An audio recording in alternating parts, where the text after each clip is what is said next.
All right, today we're talking about something we all remember from school, the field trip. But we're going to look at it a little differently. Not just as a fun day out, but as one of the most powerful teaching tools an educator has in their arsenal. So let's just start with this big idea. What if the classroom didn't have any walls?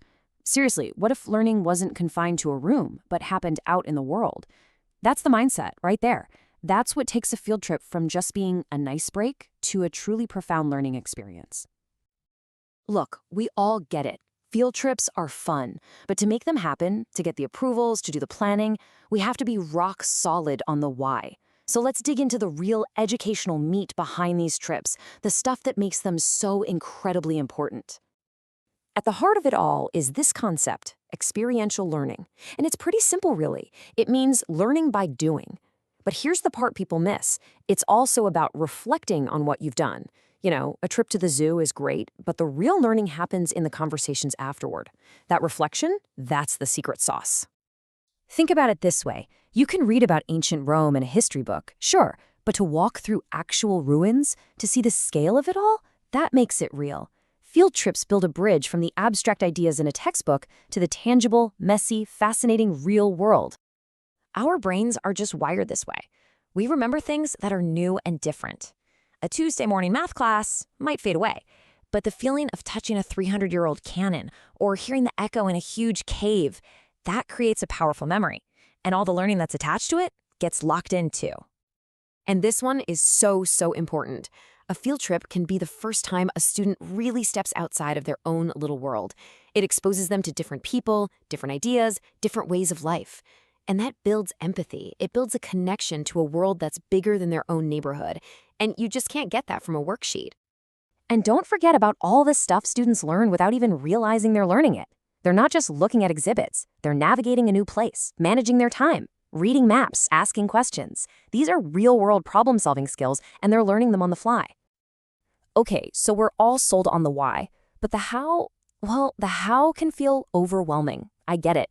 So let's walk through the playbook. We're going to break it down into simple, manageable steps so you can worry less about the stress of it and focus more on the amazing experience you're creating. So these first 5 steps, this is your foundation. And it all starts with your goal. Don't just think about where you want to go, think about what you want your students to understand by the time they get back on the bus. That clear goal makes everything else, the research, the budget, the logistics, so much easier to figure out. Now for the follow-through. Safety is obviously huge, but prepping the students is key too. Give them a mission, something specific to look for. And here's the real game changer. Plan your post-trip activity before you even go. Whether it's a presentation or a project, having that follow-up is what really makes the learning stick. All right, let's be real for a second. Planning a field trip is never a perfectly straight line, right? There are always bumps in the road. So let's talk about those common roadblocks. The goal here isn't to get discouraged. It's to be smart and prepared so you can handle them when they pop up.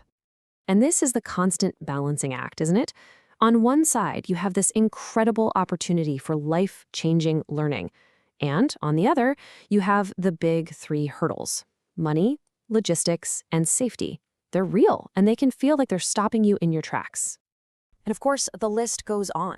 Finding enough chaperones, making sure the trip actually connects to your curriculum, dealing with all the administrative rules. It's a lot.